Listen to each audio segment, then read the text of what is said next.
The universe holds secrets that are rewriting our story on Earth. This is not just about distant stars and far-off galaxies. The greatest discoveries from space are quietly shaping your daily life, your future, and the destiny of our entire species. Today, we are going on a journey through 30 of the most incredible space discoveries, each one a key that could unlock revolutions in technology, medicine, and our very understanding of what it means to be alive. You will see how a visitor from another star system challenged our science, how water hidden on a distant moon could host alien life, and how a mysterious force we cannot see is pulling the cosmos apart. By the end, you will see the night sky not as a backdrop but as a blueprint for our tomorrow. Which discovery do you think will change everything first? Our story begins with a quiet revolution in perspective. For thousands of years, we looked up at the stars and wondered if other worlds existed. We had no proof, only a profound question hanging in the dark. Then, in the span of just a few decades, that question was answered with a staggering yes. Astronomers began finding planets orbiting other stars, which we call exoplanets. But not just any planets, they found worlds nestled in a special region around their suns, a place we call the habitable zone, or more poetically, the Goldilocks zone. This is the orbital distance where conditions are just right, not too hot and not too cold for liquid water to pool on a planet's surface. And water, as we know, is the essential ingredient for life as we understand it. The first true Earth-like candidate to capture the public's imagination was a world called Kepler 452b. Discovered by the Kepler Space Telescope, it orbits a star very similar to our own Sun, and its year is only about 20 days longer than an Earth year. We call it Earth's bigger, older cousin, but the real shock came from a dim, cool star named TRAPPIST-1. This single star system, just 40 light-years away, holds not one but 7 rocky planets. 3 of them sit squarely in that precious Goldilocks zone. Imagine looking up at the sky from one of those worlds and seeing not just one moon, but 6 other planetary neighbors, some appearing larger than our own moon. It is a solar system packed with potential. The true significance is not in any single discovery, but in the overwhelming numbers. We have now confirmed over 5,000 exoplanets, and statistical analysis suggests that nearly every star you see in the night sky likely has at least one planet. When you narrow that down to stars with rocky worlds in the habitable zone, the numbers are still astonishing. There could be billions of such planets in our galaxy alone. This simple fact fundamentally alters the equation. The universe is not mostly empty space between rare oases. It is a cosmic archipelago teeming with islands that have the basic conditions for life. Finding these distant specks is a feat of incredible ingenuity. 2 main methods have led the hunt. The first is the transit method. A telescope stares at a star, watching for the tiny, periodic dip in its brightness that occurs when a planet passes in front of it. It is like detecting a gnat flying in front of a searchlight from 1,000 miles away. The second method is radial velocity, which detects the subtle wobble of a star caused by the gravitational tug of an orbiting planet. Each wobble tells a story of an unseen companion. This search has also forced us to refine what we mean by habitable. We once thought it required a star just like our Sun and a planet just like Earth. Now we know better. Life could be thriving in the subsurface oceans of icy moons far outside the traditional zone, or it could cling to existence on a tidally locked planet where one side is in perpetual daylight and the other in endless night. The discovery of these thousands of worlds has blown the doors off our imagination. It has transformed the question from "are we alone" to "where is everyone else?" And that shift in thinking is the first, and perhaps most profound, space discovery changing life on Earth. It redefines our place in the cosmos from a solitary accident to a potential member of a vast galactic community. But finding a potentially habitable world is one thing. Finding the water that makes it habitable is another, and the most shocking discovery of water did not come from a distant star. It came from our next-door neighbor, Mars. For centuries, we saw it as a dry, rust-colored desert, a dead world. That story is now completely obsolete. The evidence for water on Mars is overwhelming and written across its very surface. Orbiting spacecraft have mapped ancient river valleys wider than the Grand Canyon, and the dried-up deltas of lakes that once held more water than all the Great Lakes combined. These are not subtle features, they are the scars of a planet that was once blue, a world with a thick atmosphere and rivers that may have flowed for billions of years. This was a Mars utterly unlike the one we see today. The question then became, where did all that water go? The answer lies beneath the dust. Modern orbiters equipped with ground-penetrating radar have revealed something astonishing. There are vast deposits of water ice buried just under the surface, particularly at the poles. We are not talking about a few patches of frost. These are reservoirs that, if melted, could cover the entire planet in an ocean several meters deep. Then came the even more tantalizing clues about liquid water in the present day. Dark, recurring streaks observed on some Martian slopes, called recurring slope lineae, suggest that briny, salty water might still be flowing on the surface today, albeit briefly. Salts in the soil can lower the freezing point of water, allowing it to remain liquid in Mars's frigid temperatures. This changes everything. Water is the universal solvent for life as we know it. Where there is water, especially stable water over long periods, there is at least a chance for life to begin. This is why missions like the Curiosity and Perseverance rovers are not just geology trips. They are the most sophisticated astrobiology laboratories ever sent to another world. Curiosity has already confirmed that ancient Mars had the right chemical ingredients and fresh water lakes that could have supported microbial life. Perseverance is now actively drilling into the very bed of an ancient lake in Jezero crater, collecting pristine rock samples that will one day be returned to Earth. Its instruments are sniffing the air and analyzing rocks, searching for organic molecules or even biosignatures, the chemical fossils of past life. But the discovery of water on Mars is not just about the past. It is the key to our future. Water is the single most critical resource for human explorers. It is not just for drinking. With the right technology, you can split it into oxygen to breathe and hydrogen for rocket fuel. Finding abundant, accessible water ice on Mars transforms it from a distant outpost into a potential second home. It means a sustainable colony could harvest its most vital resource locally, instead of hauling every drop from Earth at astronomical cost. The dream of humans walking on Mars is no longer a question of if, but when. And that when depends heavily on the water we now know is waiting for us there. The red planet is not a dead end. It is a world that once lived and may hold the seeds for life to begin again, this time with our help. The search for life's origins leads us from the wet plains of ancient Mars to the frozen messengers of the early solar system. While planets provide a stable home, the raw ingredients for life may have arrived as celestial deliveries. Recent missions to asteroids and comets have found something astonishing. These ancient, untouched relics are not just barren rocks and ice. They are cosmic pharmacies packed with the very organic molecules that form the foundation of all living things. Take the asteroid Bennu, visited by NASA OSIRIS-REx spacecraft. When its robotic arm touched down in a cloud of dust and pebbles, it collected a sample that has since been analyzed on Earth. Scientists did not just find simple carbon compounds.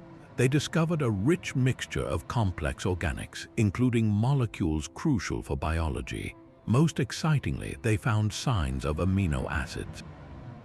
These are the Lego blocks that build every protein in your body, from the enzymes that digest your food to the muscles that move you.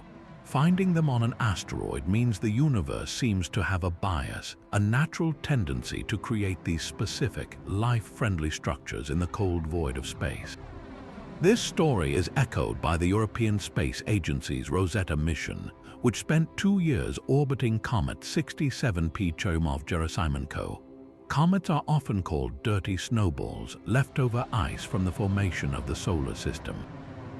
Rosetta's lander, Philae, and the orbiter itself found a stunning array of molecules in the comet's fuzzy coma, the cloud of gas and dust around its nucleus. They detected simple sugars like glycolaldehyde, a key component in the formation of RNA, one of life's essential information-carrying molecules.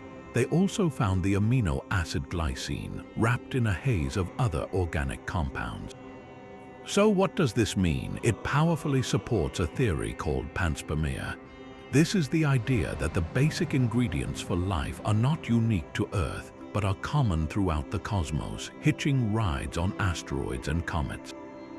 In the violent early days of our solar system, these objects rained down on the young Earth in a period called the Late Heavy Bombardment. They could have delivered vast quantities of water, as we discussed with Mars, but also this precious cargo of pre-made organic material. Instead of life starting from absolute scratch in a primordial soup, the soup may have come pre-seasoned with the most important ingredients. The building blocks were literally falling from the sky. This transforms our understanding of life's genesis. It suggests that the jump from non-living chemistry to the first living cell might be a more probable, even inevitable, step if the starting materials are already sophisticated. The universe appears to be a prolific chemist, cooking up amino acids and sugars in the icy depths of interstellar clouds and on the surfaces of tiny worlds. If these deliveries happened here, they almost certainly happened on other worlds with similar conditions, like those exoplanets in habitable zones. The implication is profound. The seeds of life, or at least the seeds for seeds of life, could be scattered across every star system. We are not just looking for other Earths. We might be looking at a galaxy where the starter kit for biology is a standard issue, waiting only for a stable, wet world to open the package and begin the experiment anew. This discovery blurs the line between our planet and the cosmos. A part of you, in the most fundamental chemical sense, may have come from the stars. These cosmic deliveries of life's ingredients point to a universe brimming with potential. Yet space holds signals that are far less understood, flashes of raw energy so intense they defy our current science. Across the vast dark between galaxies, something is screaming. These are fast radio bursts. For a single millisecond, less time than it takes to blink, a burst of radio waves erupts with more energy than our sun emits in 80 years.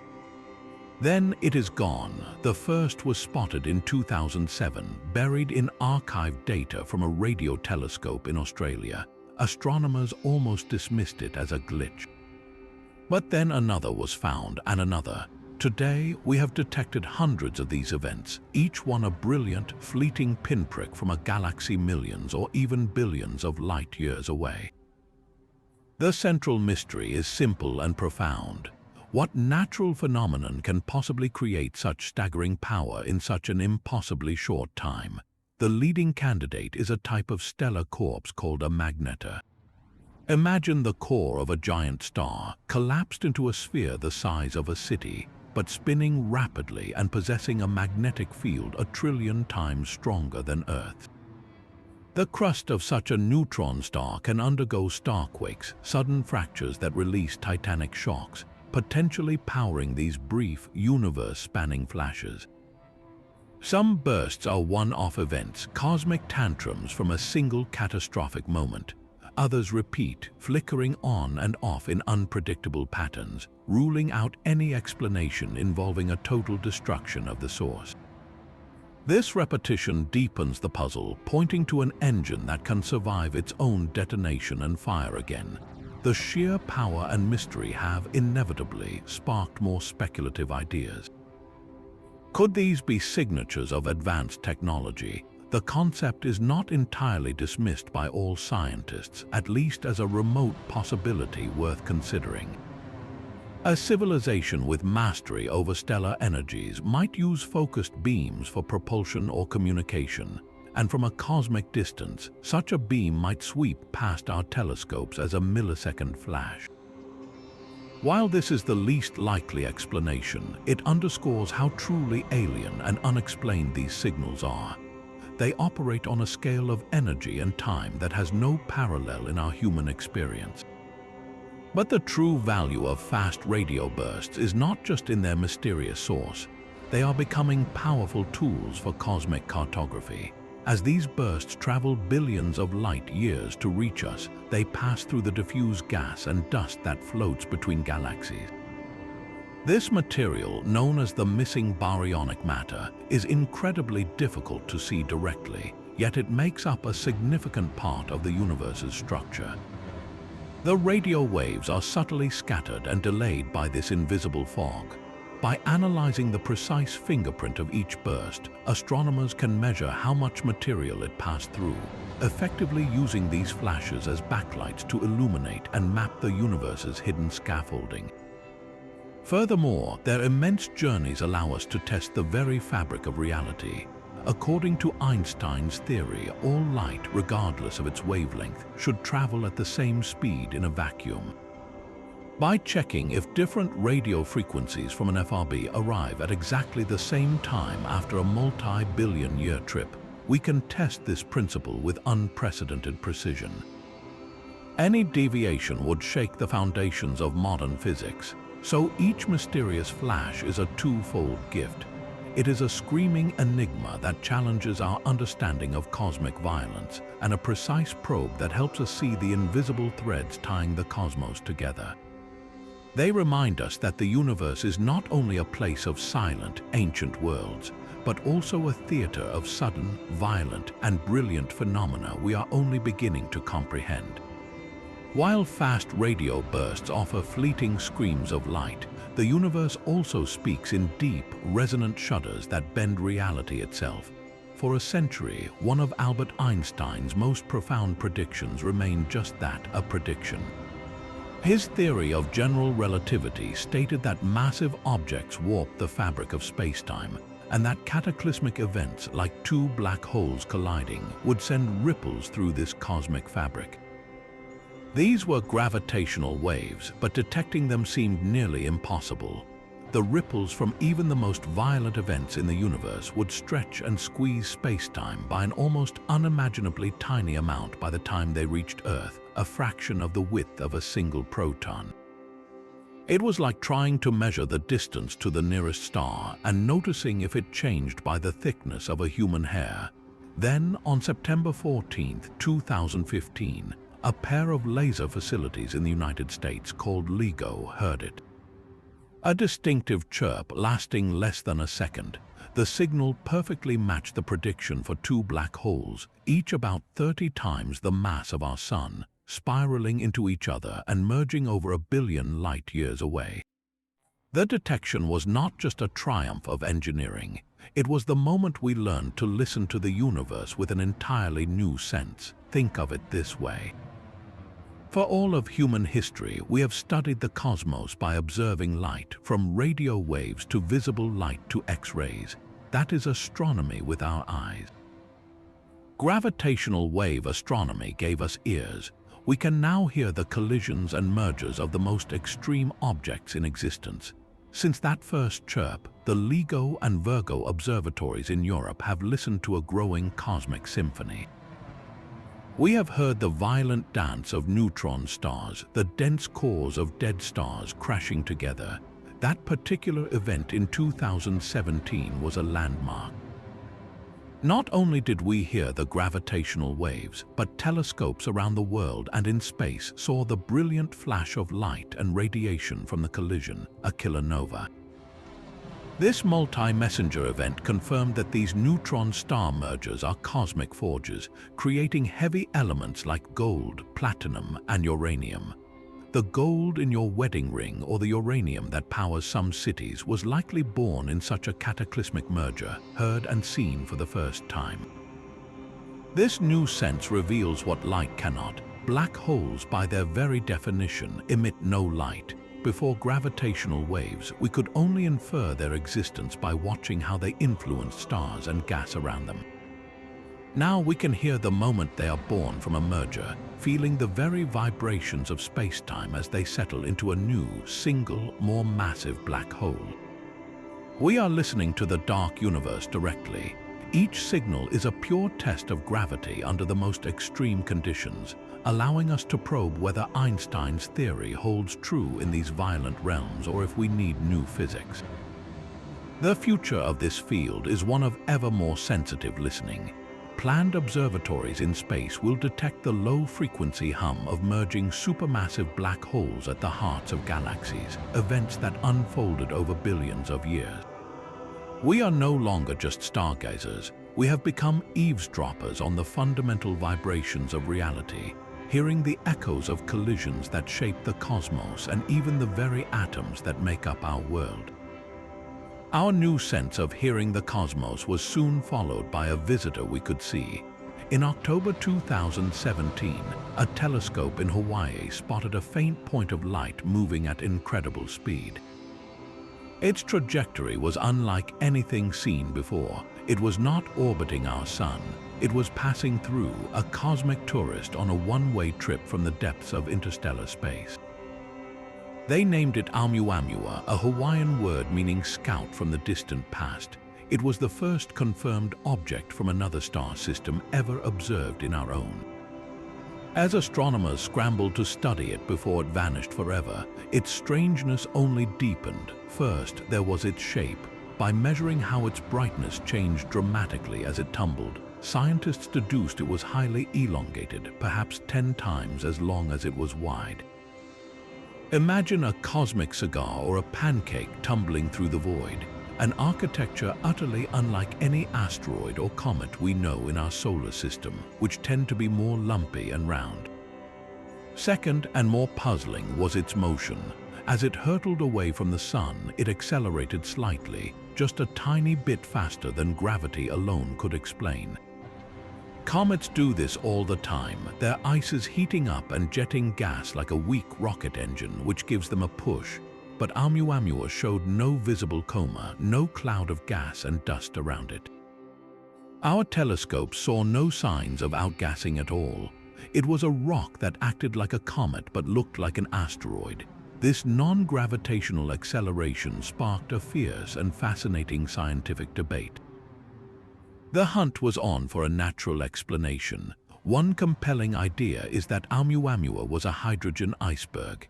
In the cold, dense cores of molecular clouds where stars form, hydrogen can freeze solid. A chunk of this material, ejected from its home system, would have been invisible to our cameras. As it neared the sun, the hydrogen would have sublimated, turning directly from ice to gas, giving it that mysterious push without creating a dusty coma we could see. Another theory suggests it was a fragment of nitrogen ice, perhaps sheared off a Pluto-like world in a distant system. Nitrogen outgassing could also explain the acceleration. Yet the very absence of a clear, conventional answer opened the door to a more provocative hypothesis. Harvard astronomer Avi Loeb famously suggested we must consider the possibility, however slim, that Oumuamua was a piece of alien technology, perhaps a light sail or other debris from an advanced civilization. His point was not that it definitely was artificial, but that its unusual characteristics warranted serious consideration of all possibilities, including those that stretch our imagination. The scientific community largely favors natural origins, but the debate itself was valuable. It forced us to confront how little we understand about the variety of objects that must exist between stars. The ultimate legacy of Oumuamua is not a solved mystery, but a profound proof of concept. Its visit proves our solar system is not an isolated island. It is constantly being traversed by material from other star systems. We just built the telescopes good enough to finally see one. Astronomers now estimate that several such interstellar interlopers pass inside Earth's orbit every year. A second one, the comet Borisov, was spotted in 2019, looking much more like a typical comet. This means the galaxy is in a constant, quiet exchange of material. The building blocks of planets and perhaps even life are not confined to their home systems. They are interstellar vagabonds, and we have just begun to notice them passing through our neighborhood. The strangeness of interstellar visitors pales in comparison to the mysteries unfolding right here in our own cosmic backyard. Orbiting the giant planets Jupiter and Saturn are not just barren rocks, but worlds cloaked in ice, hiding secrets that could rewrite the story of life. These are the ocean moons, and they have become the most promising places to look for alien life in our entire solar system. Jupiter's moon, Europa, seen by the Galileo spacecraft, looks like a cracked marble. Its surface is a global jigsaw puzzle of ice crisscrossed by dark, reddish streaks. But this frozen shell, perhaps 10 to 15 miles thick, is just the lid.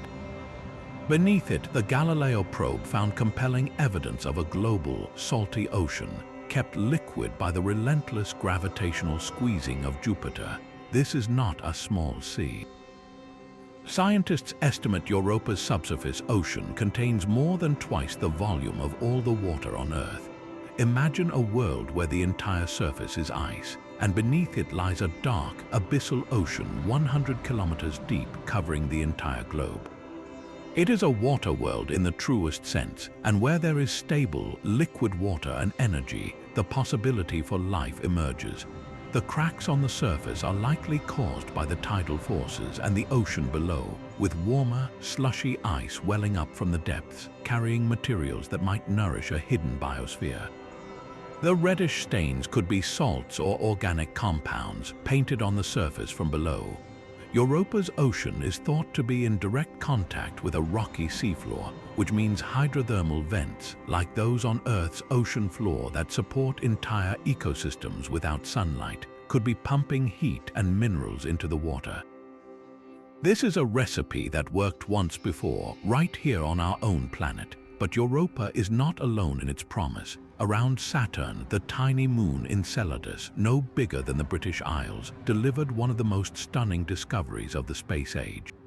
The Cassini spacecraft orbiting Saturn found that Enceladus was not a dead ball of ice. At its south pole, great geysers were erupting into space, shooting plumes of water vapor, ice crystals, and organic molecules hundreds of miles above the surface. Cassini did something extraordinary. It flew directly through these plumes, tasting them with its instruments. The analysis was breathtaking. The plumes contained water vapor, simple organic compounds like methane and propane, and most importantly, tiny grains of silica. On Earth, grains of that specific size and composition only form in hot water interacting with rock at the seafloor. This was a smoking gun. Enceladus, too, has a subsurface ocean, and that ocean is warm, salty, and chemically interacting with a rocky core. It has all the key ingredients for life: water, chemistry, and an energy source, and it is actively spraying those ingredients out into space for anyone to sample. This transforms the search for life from a distant dream to a tangible mission. We no longer need to drill through miles of ice to see what is in these alien oceans. At Enceladus, the ocean is delivering itself to us free of charge. Future missions like NASA Europa Clipper and the European Space Agency's JUICE mission to Jupiter's moons are already in development. They will carry instruments to map the ice shells, measure the thickness of the oceans, and analyze the composition of surface materials and any plumes. The ultimate goal is a lander that could sample the fresh ice near Europa's cracks, or a probe that could fly through Enceladus's plumes and look for complex organic molecules or even signs of biological activity. Finding even simple microbial life on one of these distant, icy moons would be a discovery of unimaginable importance. It would prove that life is not a unique miracle of Earth, but a common, resilient process in the cosmos. It would mean that the universe is not just habitable but inhabited, and it would tell us that life can thrive in the darkest, coldest places, powered not by the light of a star but by the gravitational heart of a planet. The search for life in our solar system is a hunt for water and chemistry, but to grasp the true scale of our universe, we must confront its deepest and most unsettling secret. Everything we can see, every star, planet, and galaxy, all the light and matter that makes up our reality, accounts for a mere 5% of the cosmos. The rest is a profound mystery, split between two enigmatic forces we cannot see or touch, dark matter and dark energy. This is not a small gap in our knowledge. It is a chasm, meaning we fundamentally misunderstand 95% of existence. Let us start with dark matter. In the 1930s, astronomer Fritz Zwicky was studying a cluster of galaxies and noticed something bizarre. The galaxies were moving so fast that the visible mass of all the stars and gas within them could not possibly hold the cluster together with gravity alone. It should have flown apart. He concluded there must be some unseen mass, some dark matter, providing the extra gravitational glue. For decades, this was considered a curious anomaly. Then, in the 1970s, Vera Rubin provided irrefutable proof. By measuring the rotation speeds of stars within spiral galaxies, she found that stars on the outer edges were orbiting just as fast as those near the center. According to the laws of gravity, this should be impossible, like the outer planets of our solar system whipping around the Sun as fast as Mercury. The only explanation was that each galaxy was embedded in a vast, invisible halo of matter, a cosmic scaffold extending far beyond its visible light. This dark matter does not emit, absorb, or reflect light. It interacts with the universe only through gravity, yet its influence is everywhere, shaping the very architecture of the cosmos. Without it, galaxies would never have formed in the first place. While dark matter pulls the universe together, dark energy does the opposite. In the late 1990s, two separate teams of astronomers made a discovery that shattered our cosmic expectations.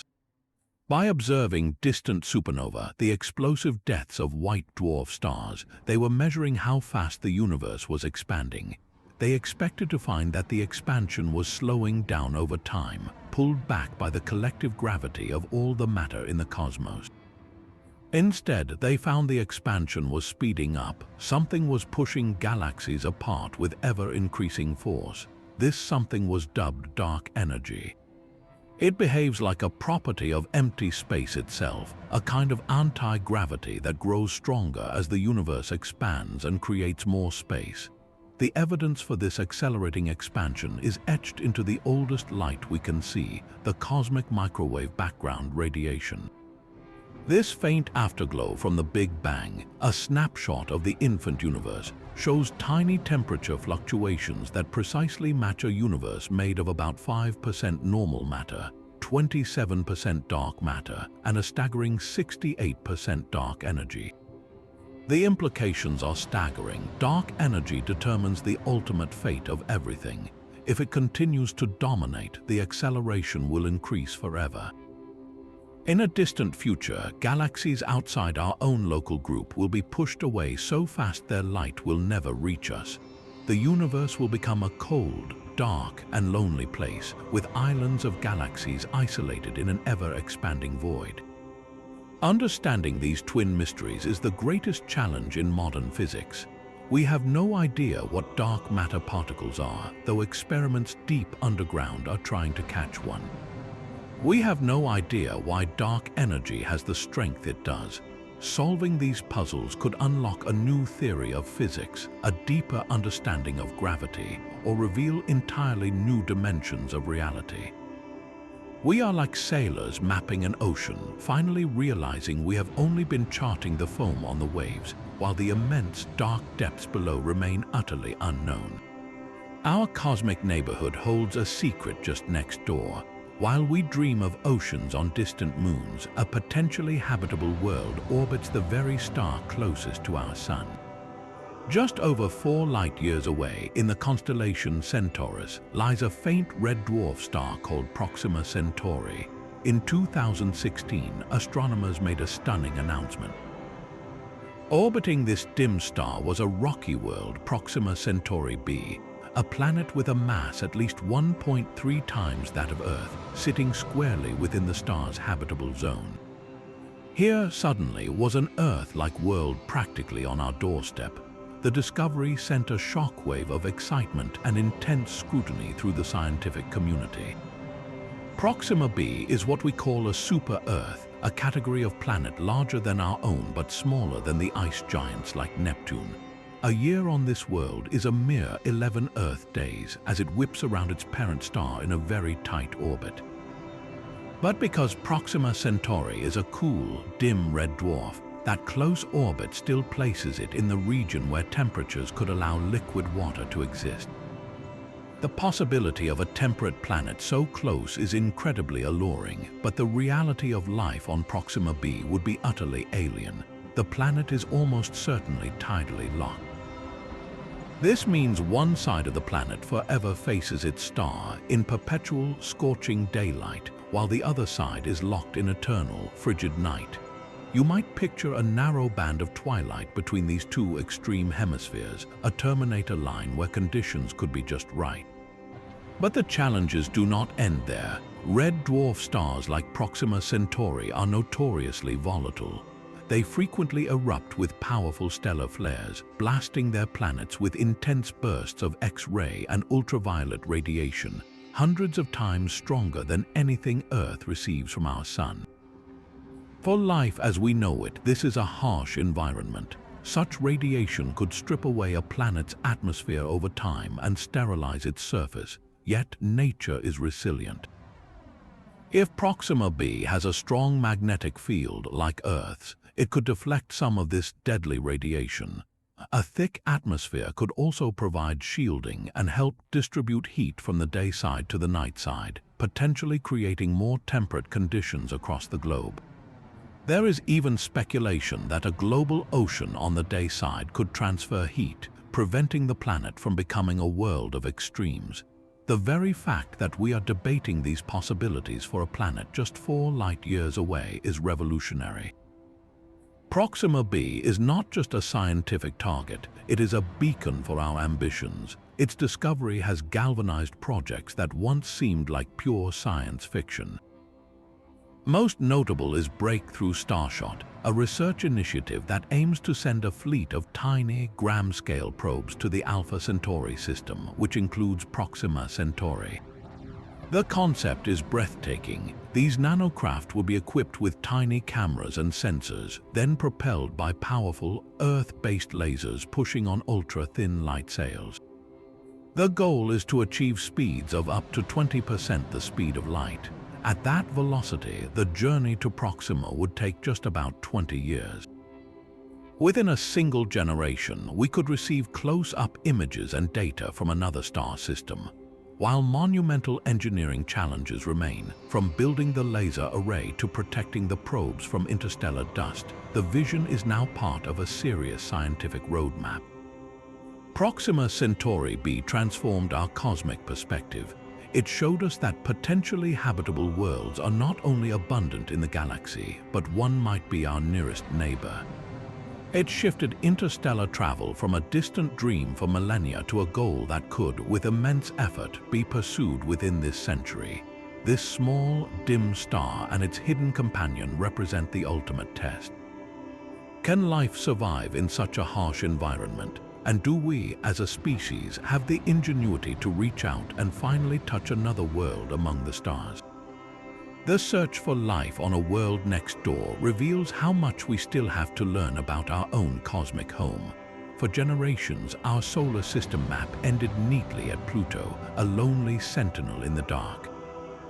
That simple picture was shattered by a discovery in the cold reaches beyond. In 2005, astronomer Mike Brown and his team announced they had found an object farther out than Pluto, and it was actually more massive. They named it Eris after the Greek goddess of discord, a fitting title for the celestial body that would ignite a planetary debate. Eris was not alone.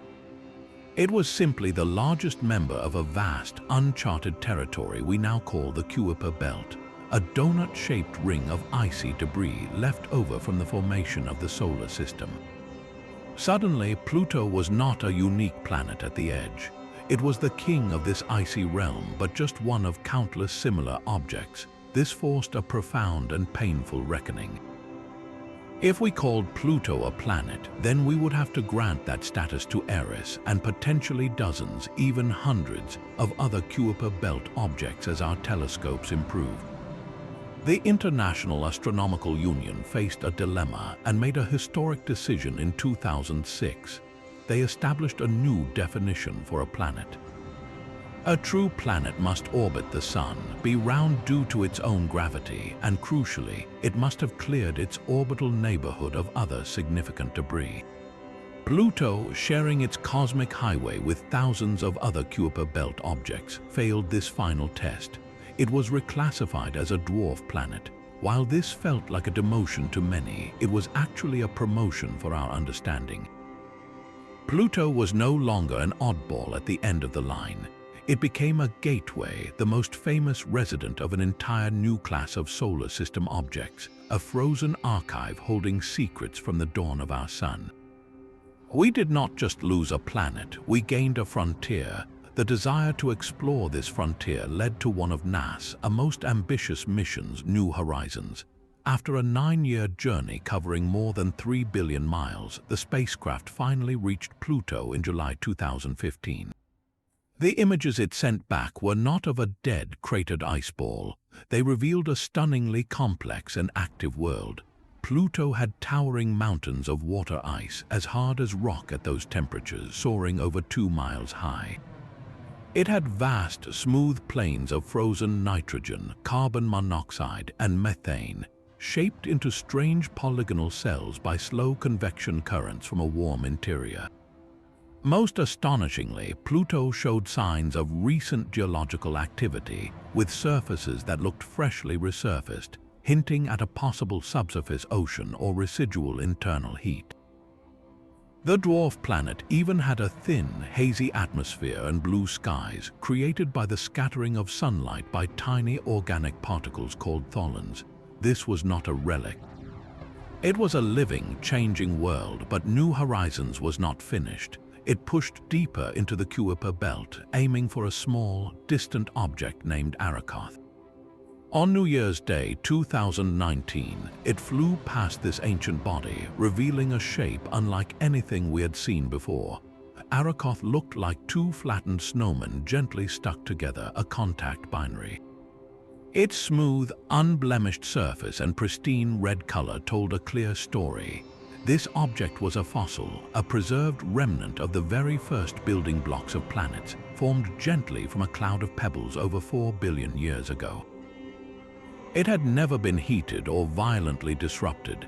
Studying Arrokoth is like looking at a snapshot of the solar system's infancy before planets like Earth were assembled. These distant, frozen worlds are more than just curiosities.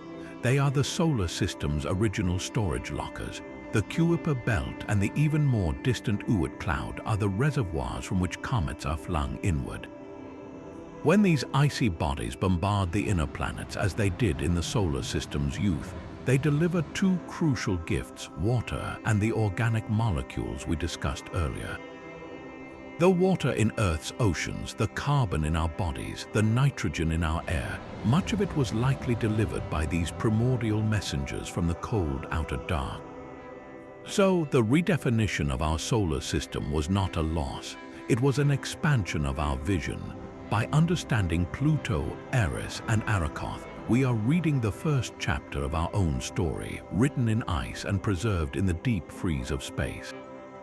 They remind us that our vibrant, watery Earth is deeply connected to the most distant and frozen reaches of our sun's domain.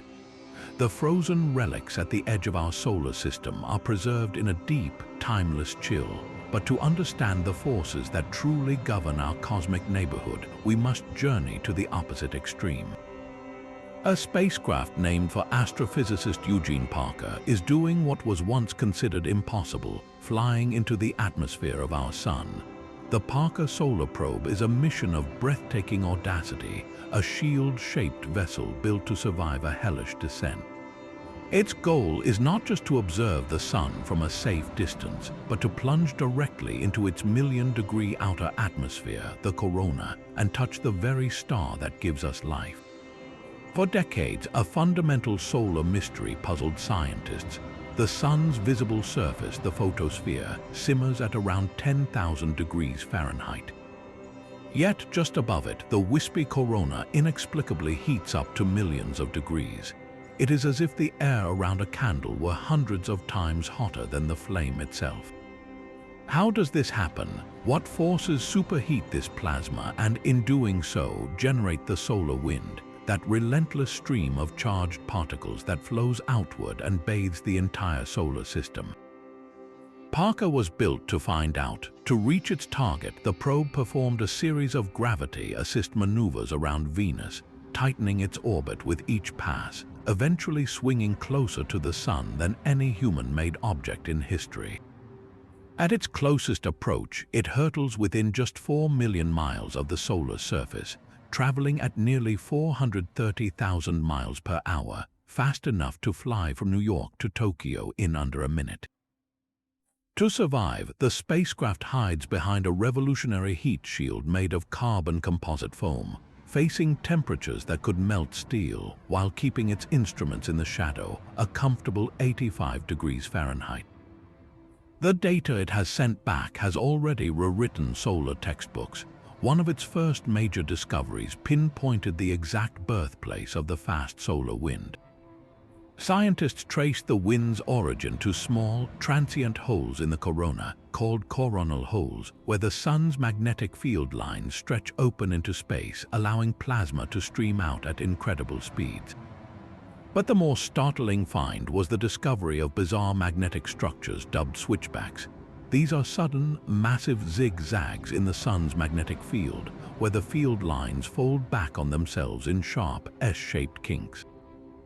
Imagine a calm, flowing river suddenly erupting with violent, whirling rapids that reverse direction for a moment.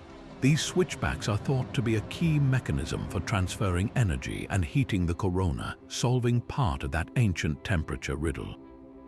Parker has flown directly through these switchbacks, measuring their size and intensity, revealing a corona that is far more dynamic and turbulent than we ever imagined.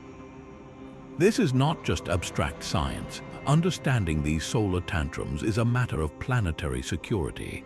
The sun periodically unleashes colossal eruptions called coronal mass ejections, billion-ton clouds of magnetized plasma that rocket across space. When one of these storms is aimed at Earth, it can collide with our planet's magnetic field, triggering a geomagnetic storm. The most famous example, the Carrington event of 1859, was so powerful it caused telegraph wires to spark and catch fire. A storm of that magnitude today would be catastrophic. It could induce massive electrical currents in our power grids, frying transformers and causing continent-wide blackouts that could take months or years to repair. It could cripple satellites, disabling global communications, GPS, and weather monitoring. It would expose astronauts to lethal doses of radiation. By learning to predict these storms, by understanding the fundamental physics Parker is uncovering, we can develop early warning systems. We can harden our electrical infrastructure and safeguard our technology-dependent civilization. The Parker Solar Probe is more than a mission to a star. It is a shield in the making, a daring voyage into the furnace to learn how to protect the delicate oasis of life and technology we have built here on Earth. While we learn to shield our world from the sun's storms, another eye in the sky is looking back to the very dawn of time. The James Webb Space Telescope is not just another observatory. It is a time machine, and its first glimpses of the cosmos have already begun to rewrite the story of everything. Launched on Christmas Day 2021, this engineering marvel orbits a point a million miles from Earth, shielded by a tennis court-sized sunshade that keeps its instruments at a cryogenic deep freeze. This allows it to see in infrared light the faint, stretched glow of the universe's first objects. Its mission is to witness the cosmic sunrise, the moment the first stars and galaxies ignited, ending the dark ages of the universe. And it is delivering beyond our wildest dreams. One of its earliest and most profound images is a field of galaxies called SMACS 0723. While it looks like a star field, almost every speck of light in that image is not a star, but an entire galaxy, each containing billions of stars. And because light takes time to travel, we are seeing these galaxies not as they are today, but as they were billions of years ago. Webb has identified galaxies from when the universe was only 350 million years old, mere infants in cosmic terms. The shock was their maturity. These early galaxies are not the small, chaotic blobs theorists predicted. They are already large, well-structured, and surprisingly bright, suggesting that stars and galaxies assembled with a speed and efficiency we do not fully understand. It is as if we opened a history textbook to the first chapter and found a fully formed civilization already thriving. Beyond galaxy formation, Webb is turning its powerful gaze to the cradles of stars themselves. Its new image of the pillars of creation in the Eagle Nebula is a breathtaking example. Where the Hubble Space Telescope gave us an iconic, towering vista of cold gas and dust, Webb's infrared vision peers straight through the obscuring cosmic clouds. It reveals the nursery in vivid detail, showing countless newborn stars as brilliant red points, some still encased in glowing cocoons of material, with stellar winds beginning to carve away the very pillars that gave them birth. We are watching the cycle of stellar life and death unfold in a single, stunning frame. But perhaps the most revolutionary work is happening closer to home in the study of exoplanets.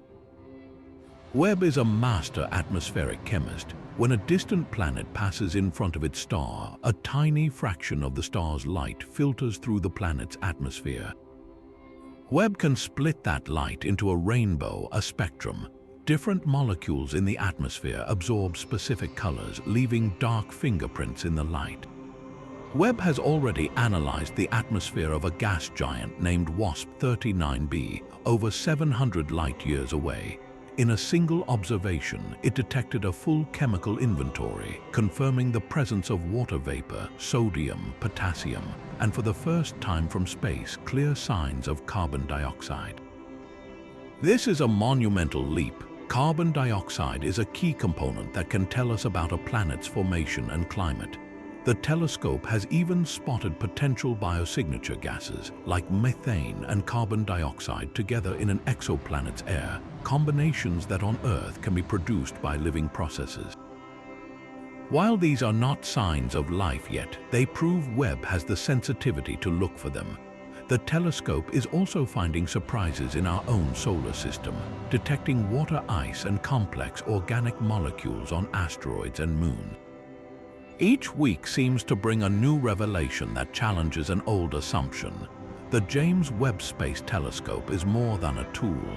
It is a new sense for humanity, allowing us to see the invisible heat of creation, to taste the air of worlds a trillion miles away, and to watch the first chapters of cosmic history being written. We are living in the moment when the universe's greatest story is being read to us for the very first time. The breathtaking clarity of Webb's vision forces a humbling question. If our universe is this vast, this ancient, and this finely tuned for life, could it truly be the only one? This leads us to one of the most mind-bending frontiers in all of science, the theory of a multiverse. It is not science fiction, but a serious, though controversial, hypothesis that arises directly from our most successful theories of physics. The idea is deceptively simple. Our entire cosmos, with its hundreds of billions of galaxies and its specific set of physical laws, might be just a single bubble in an infinite cosmic foam. This concept emerges from two powerful pillars of modern physics. The first is cosmic inflation, the theory that our universe underwent a period of exponential expansion in the first fraction of a second after the Big Bang. Some versions of this theory suggest that inflation is not a one-time event. Instead, it could be eternal, constantly spawning new pocket universes in a vast, ever-growing megaverse. Each of these bubble universes could have its own Big Bang, its own dimensions, and crucially, its own unique set of physical constants. The second pillar is string theory, an attempt to unify all forces of nature. String theory requires more than the 3 spatial dimensions we experience. It suggests there are up to 10 or 11 dimensions, most of them curled up so tiny we cannot perceive them. But what if these extra dimensions are not all microscopic? The Brainworld model proposes that our entire universe could be a 3-dimensional membrane or brain floating within a higher dimensional space. Other brains, other entire universes, could be floating right alongside ours, separated by a minuscule gap in an extra dimension we cannot access. Think of it like slices of bread in an immense cosmic loaf. We are confined to our slice, utterly unaware of the others just a millimeter away in a direction we cannot point to. So what would these other universes be like? The possibilities are staggering. In one bubble universe, gravity might be 100 times stronger, instantly crushing any structure. In another, the nuclear forces that hold atoms together might be too weak, preventing stars from ever forming. The speed of light, the strength of electromagnetism, the mass of an electron, every fundamental number that makes our reality stable and life permitting could be different. This is where the multiverse idea tackles one of cosmology's deepest puzzles, the fine-tuning problem. Our universe seems suspiciously well calibrated for life. If the strength of the dark energy that drives cosmic expansion were even slightly stronger, galaxies would never have formed. If it were weaker, the universe would have collapsed long ago. If the nuclear forces were off by a tiny percentage, carbon, the essential element for life, would not be forged in stars. The odds of all these constants landing in the perfect, narrow range for life seem astronomically low. The multiverse offers a compelling, if speculative, answer. If there are an infinite number of universes with random physical laws, then of course we find ourselves in one of the rare habitable ones. We could not exist anywhere else. It is a cosmic version of the anthropic principle. While this idea is philosophically profound, its greatest criticism is that it may be untestable. By definition, other universes in a multiverse would be causally disconnected from ours, with no possible exchange of energy or information.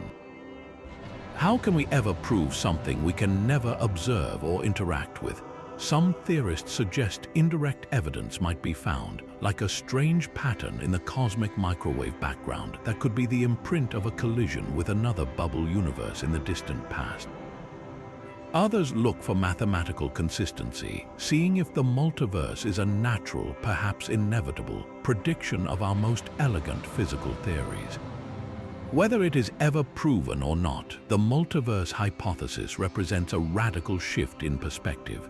It suggests that the grand story of our cosmos, from the first stars to the rise of life, might be just a single paragraph in an infinite library of realities. It challenges our deepest assumptions about uniqueness and destiny, placing our entire existence within a context so vast it defies human imagination. Yet the search for life beyond Earth leads to the most unexpected places, even a world long considered a hellish warning. In September 2020, a team of astronomers made an announcement that sent shockwaves through the scientific community. They had detected the spectral signature of a gas called phosphine in the cloud decks of Venus. On the surface, this might sound mundane, but the context is everything. On Earth, phosphine is a stubborn molecule. It is quickly destroyed in an oxygen-rich atmosphere. The only ways we know to make it in significant quantities are through intense industrial processes or, crucially, from the metabolic activity of certain anaerobic microbes, the kind that thrive in swamps, landfills, and the guts of animals. There are no factories or penguins on Venus, so the detection pointed to a staggering possibility.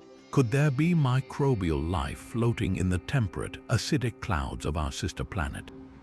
Venus is a textbook example of a runaway greenhouse effect, with surface temperatures hot enough to melt lead and a crushing atmospheric pressure 92 times that of Earth. Its surface is a volcanic inferno, utterly inhospitable. But about 30 to 40 miles up, the conditions are surprisingly Earth-like. The temperature and pressure are comparable to our own surface, though the clouds are made of highly corrosive sulfuric acid droplets. This cloud layer is where the phosphine signal appeared. The discovery was not just surprising, it was explosive because it seemed to defy known chemistry. Scientists scrambled to model every conceivable non-biological source, from volcanic eruptions to lightning strikes to sunlight interacting with surface minerals. None could produce the amount of phosphine the team claimed to see. The debate that followed was fierce and public. Other research groups reanalyzed the same data, suggesting the signal might be a misinterpretation, perhaps from sulfur dioxide, a common gas in Venus's atmosphere. The original team stood by their findings, and the scientific process kicked into high gear. This is how frontier science works, a back and forth of claim and counterclaim, pushing our instruments and models to their limits. Regardless of the final verdict on phosphine, the episode achieved something monumental. It completely reframed Venus in the astrobiological imagination. For decades, Venus was seen as a cautionary tale of climate disaster, a dead end. Suddenly, it became a world with a persistent, unsolved mystery in its skies. The concept of aerial biospheres gained serious traction. On Earth, we find extremophile bacteria surviving in our own upper atmosphere. Could similar, acid-tolerant microbes exist in a suspended layer on Venus, using unknown chemical pathways to produce phosphine? The renewed interest has catalyzed a new wave of Venus exploration. After decades of neglect, space agencies are now racing to send probes back. NASA has selected two new missions, infancy and Veritas. infancy will drop a descent sphere through the atmosphere, directly sampling its composition layer by layer, hunting for phosphine and other complex molecules. Veritas will map the planet's surface in unprecedented detail to understand its geological history and potential for ongoing volcanic activity, which could be a non-biological phosphine source. The European Space Agency is planning its own orbiter, Envision. We are witnessing a Venusian renaissance driven by the tantalizing, controversial whiff of a gas that, on our world, means life. This discovery reminds us that the universe often hides its greatest secrets in plain sight, on the planet next door, forcing us to look again at a world we thought we had already written off. The tantalizing possibility of life in the clouds of Venus shows that answers could be startlingly close. Yet for over half a century, humanity has also been listening for a much clearer message, a deliberate signal from the stars. On a quiet August night in 1977, a radio telescope at Ohio State University, known as the Big Ear, was performing a routine sky survey. The data was printed out line by line on simple computer paper. A few days later, volunteer astronomer Jerry Amon was reviewing the printout when he saw a sequence of letters and numbers so extraordinary he circled it and wrote a single, powerful word in the margin. While the signal was a strong, narrowband radio burst at exactly the frequency of neutral hydrogen, 1420 MHz, this frequency is significant because scientists consider it a logical, quiet channel for interstellar communication, a cosmic watering hole where advanced civilizations might choose to broadcast. The WOW signal lasted for 72 seconds, the exact duration the Big Ear telescope could fix on a single point in the sky as the Earth rotated. It came from the direction of the constellation Sagittarius, and then it vanished. Despite decades of follow-up searches, it has never been heard again. To this day, it remains the most compelling, unexplained candidate in the history of the search for extraterrestrial intelligence, or SETI. The signal had all the hallmarks of an artificial interstellar broadcast. It was not random noise, it was focused, powerful, and appeared to originate from beyond our solar system. Natural cosmic objects like pulsars or comets have been proposed as explanations, but none fit the unique profile perfectly. The WOW signal stands as a ghost in the machine, a one-time event that continues to haunt and inspire. It proved that our instruments were sensitive enough to potentially hear such a call if one were ever made. That single, enigmatic event galvanized the entire SETI field, transforming it from a fringe idea into a serious scientific endeavor. Today, the search is more sophisticated and sweeping than ever. Projects like Breakthrough Listen, funded by billionaire Yuri Milner, use some of the world's most powerful radio telescopes to scan millions of nearby stars, not just for narrowband radio signals, but for other potential technosignatures. These could include powerful laser pulses, the infrared heat signature of a vast alien megastructure like a Dyson sphere, or even the chemical traces of industrial pollution in an exoplanet's atmosphere. The scale is almost incomprehensible. Breakthrough Listen processes more data in a single day than the entire early SETI program did in its first 40 years. It is a systematic, high-tech fishing expedition in a cosmic ocean, listening for a needle in a galaxy-sized haystack. The profound impact of a confirmed detection cannot be overstated.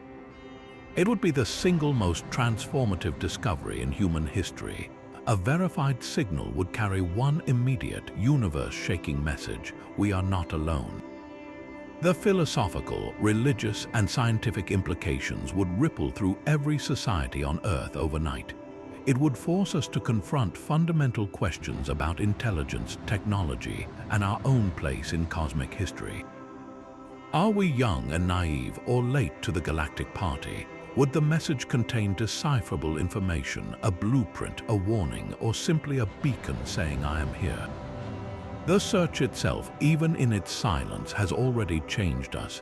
It is a testament to a profound human curiosity, a deliberate effort to reach beyond our biological and planetary isolation. Every hour of listening is an act of hope, a bet that the universe is not just habitable but conversational. The WOW signal reminds us that the cosmos might have spoken once in a whisper we barely caught. The modern search is our way of leaning in, listening more intently than ever, and waiting for the universe to speak again. The silent search for a message from the stars is punctuated by a far more violent form of cosmic communication. From the depths of space, atomic nuclei are being hurled at our planet with energies so monstrous they defy belief. These are ultra-high energy cosmic rays, and they carry a force millions of times greater than anything our most powerful particle accelerators, like the Large Hadron Collider, can produce. A single one of these subatomic bullets, smaller than an atom, hits our atmosphere with the kinetic energy of a professionally thrown baseball. The mystery is simple and staggering. What cosmic catastrophe can possibly launch a single particle to such insane speeds?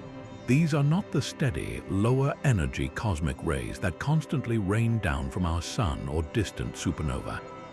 These are rare, ultra-high-energy outliers believed to come from far beyond our galaxy.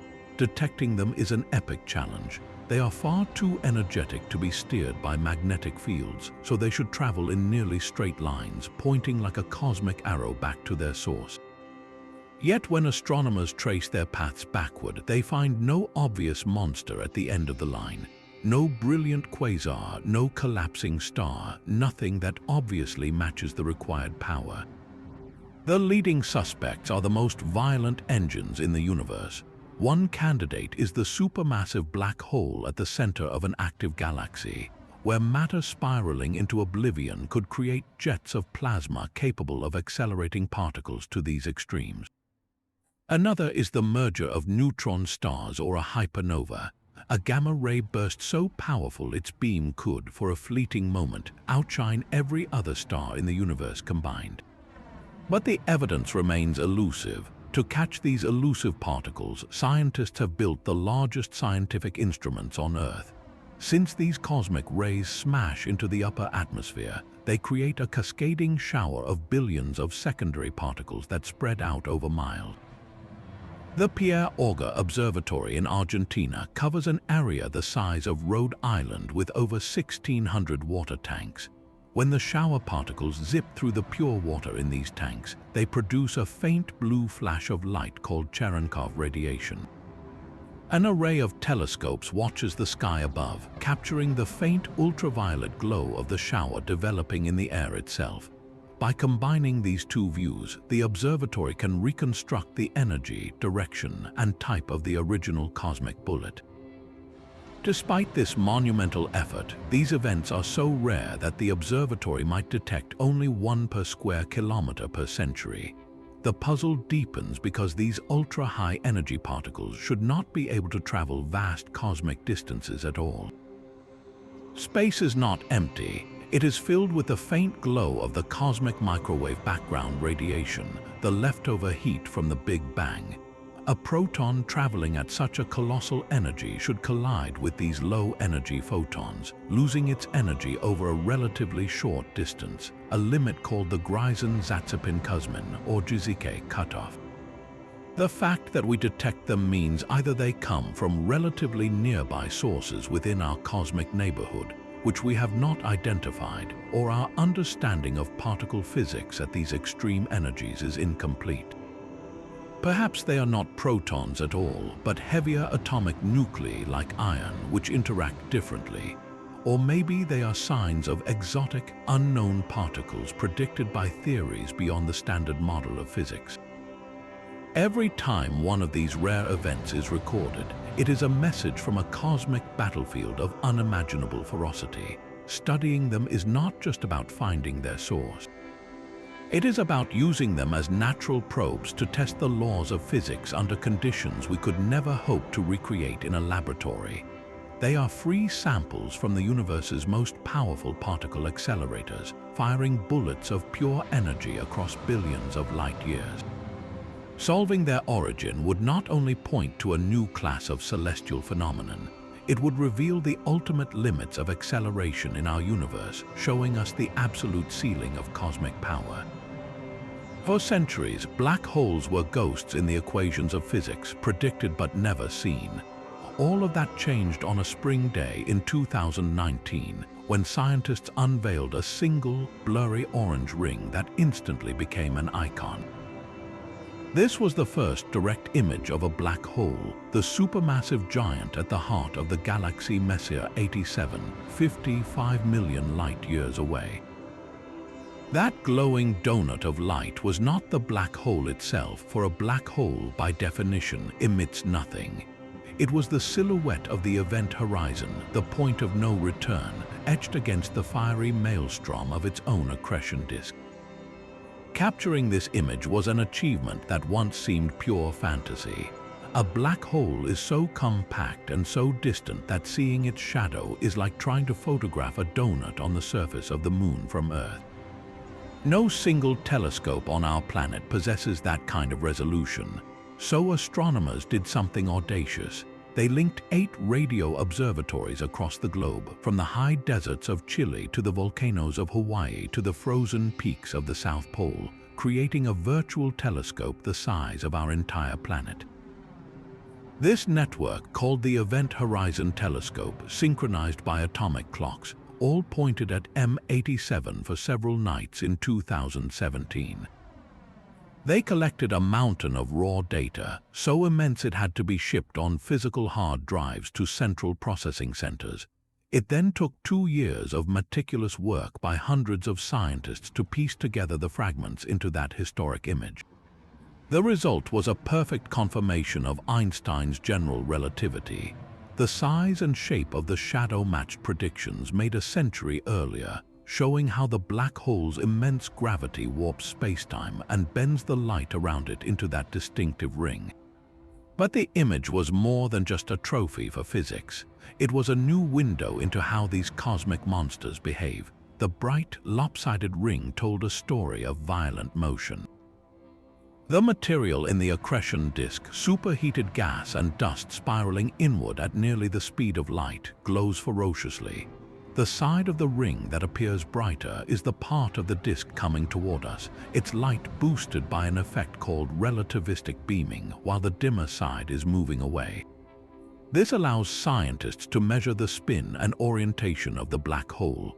Furthermore, M87 is famous for launching a colossal jet of plasma tens of thousands of light years into space. The image provides crucial clues about how the intense magnetic fields and frenzied rotation right at the event horizon can funnel and accelerate matter into these breathtaking cosmic cannons. This single picture marked the dawn of a new era. We are no longer inferring black holes from their effects on stars. We are now photographing them. The Event Horizon Telescope has since turned its global eye toward our own galactic center, capturing an image of Sagittarius, a star, the quieter but much closer supermassive black hole at the heart of the Milky Way. With each observation, we refine our understanding of how these gravitational engines shape the galaxies that host them, how they consume matter, and how they might ultimately influence the fate of cosmic structures. That blurry orange ring proved that the universe's most perfect darkness could, against all odds, be brought into the light. The shadow of a black hole reveals the power of unseen giants, but another ghost may be hiding much closer to home. Beyond the orbit of Neptune, in the frigid darkness of the Kuiper Belt, a handful of small, icy worlds are behaving very strangely. Their elongated orbits are not randomly scattered. Instead, they are clustered together, all pointing in roughly the same direction and tilted at a similar angle to the plane of the solar system. This is not what you would expect from objects floating freely in the distant reaches. It is as if an invisible shepherd is herding them, keeping their paths aligned through its immense gravitational pull. This is the primary clue pointing to the existence of a hypothetical planet 9. The astronomical detective work began with the study of these extreme trans-Neptunian objects. Scientists noticed that the orbits of several of the most distant known bodies, like Sedna and a handful of others discovered more recently, shared these bizarre orbital characteristics. The odds of this clustering happening by pure chance are astronomically low, calculated to be less than 0.0002%. Something must be organizing them. The most elegant explanation is a massive planet, perhaps 5 to 10 times the mass of Earth, orbiting the Sun in a vast, elliptical path far beyond Pluto. This planet 9 would take between 10,000 and 20,000 years to complete a single, lonely orbit around the Sun. The search for this world is a monumental challenge. If it exists, it is incredibly faint and moves incredibly slowly against the backdrop of stars. Astronomers are using the world's most powerful telescopes, like Subaru in Hawaii, to scan the vast swaths of sky where calculations suggest it might be. They are looking for a slow-moving pinprick of light, a process that involves comparing images of the same patch of sky taken weeks or months apart to spot an object that has shifted just slightly. It is a painstaking game of cosmic hide and seek. The potential planet would not be a gas giant like Jupiter, but more of a super-Earth or a mini-Neptune, a large, icy rock with a thick atmosphere of hydrogen and helium, a world utterly alien to our inner solar system experience. Finding Planet 9 would be a discovery of historic proportions. It would be the first true planet discovered in our solar system in over 170 years, since Neptune was mathematically predicted and then spotted in 1846. Its existence would force a complete rewrite of our solar system's origin story. How did such a large planet end up in such a distant, tilted orbit? One leading theory suggests it could be a primordial core that was ejected from the inner solar system during the chaotic early days of planetary formation, only to be captured in a wide orbit by the Sun's gravity. Its discovery would not just add a new member to our planetary family, it would reveal a violent chapter of our own history we never knew existed, proving that our familiar cosmic neighborhood still holds epic, world-sized secrets waiting in the dark. While we search for planets in the dark, the universe has been quietly assembling its own intricate molecular architecture. Among the most elegant structures ever found in the cosmos is a form of carbon known as Buckminster fullerene, or C60. Often called buckyballs, these molecules consist of 60 carbon atoms linked together in a perfect hollow sphere that looks exactly like a microscopic soccer ball. For years, they were a laboratory curiosity, a marvel of nanotechnology. Then astronomers found them floating in deep space. Their discovery came from analyzing the light from planetary nebulae, the glowing, expelled shells of dying sun-like stars. Telescopes detected the unique infrared fingerprint of these carbon cages, a signature that could only come from their specific symmetrical vibrations. This was not a trace amount. In some nebulae, buckyballs appear to be astonishingly abundant, containing enough carbon to form millions of mountains. Their formation is a cosmic alchemy born from chaos. In the turbulent, carbon-rich winds blowing off a dying star, under the intense radiation of ultraviolet light, carbon atoms and chains smash together and rearrange. The stability of the soccer ball shape allows these molecules to survive and even thrive in the harsh conditions of interstellar space, where smaller molecules would be torn apart. The significance of this finding is profound. Buckyballs are not just curiosities. They are the largest and most complex molecules ever confirmed to form naturally in space. Their hollow, cage-like structure makes them perfect cosmic taxis. Inside their protective shells, they could trap and shield other, more fragile organic molecules, like the amino acids we discussed earlier, as they travel through the radiation-drenched voids between stars. Imagine a fleet of nanometer-sized armored cars, each carrying the precious cargo of life's building blocks across the galaxy, delivering them safely to new planetary systems. This transforms our view of interstellar space. It is not an empty, sterile void, but a chemical factory capable of forging sophisticated molecular architecture. The presence of buckyballs suggests a universe that does not stop at simple chemistry. It has a natural tendency to build upwards, creating stable, complex structures that could serve as platforms for even more intricate reactions. They represent a missing link in the cosmic carbon cycle, showing how carbon forged in stellar furnaces can be processed into resilient forms that seed future worlds with complexity. Finding these carbon cages among the stars is a powerful hint. It tells us the universe may be pre-equipped not just with the Lego blocks of life, but with the sturdy storage containers to transport them. These carbon cages drifting between stars hint at a universe building towards complexity. But what if that complexity has already reached an unimaginable peak elsewhere? The energy demands of a truly advanced civilization would be beyond our comprehension, requiring them to harness not just a planet's resources, but the total power of their home star. This is the idea behind the Dyson sphere, a thought experiment by physicist Freeman Dyson. He proposed that an advanced society would eventually need to capture every single photon of light their sun produces. They wouldn't build a single, rigid shell, which is a common science fiction image, but rather a vast swarm of millions of independent solar collectors orbiting their star. This cloud of satellites, often called a Dyson swarm, would absorb the star's energy for computation, construction, or any purpose we can scarcely imagine, and then re-radiate the waste heat as lower energy infrared light. This gives astronomers a tangible, if needle in a haystack, signature to search for. They are not listening for a radio message, but scanning the sky for stars that glow oddly in the infrared. A star shrouded by a partial Dyson swarm would appear dim in visible light but shine brightly in the infrared spectrum, like a light bulb wrapped in a warm blanket.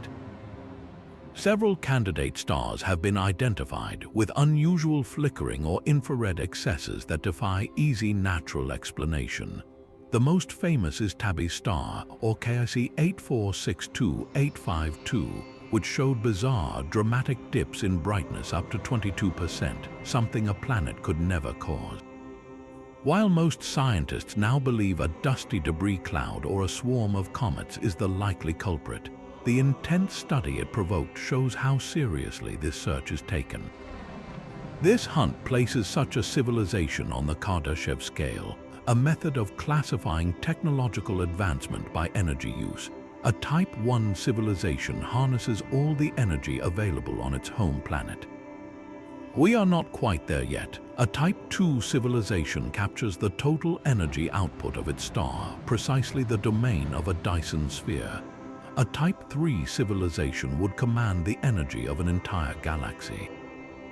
This framework transforms SETI from just listening for greetings to scanning for the industrial footprints of gods. We are no longer looking for a signal, but for a shadow, a silhouette of cosmic engineering on a scale that bends the mind.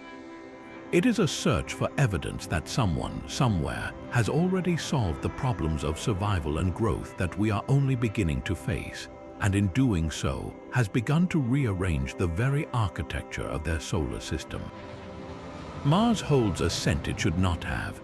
Our robotic explorers, from the Curiosity rover trundling across Gale Crater to orbiters high above, have all caught whiffs of methane gas in the thin Martian air.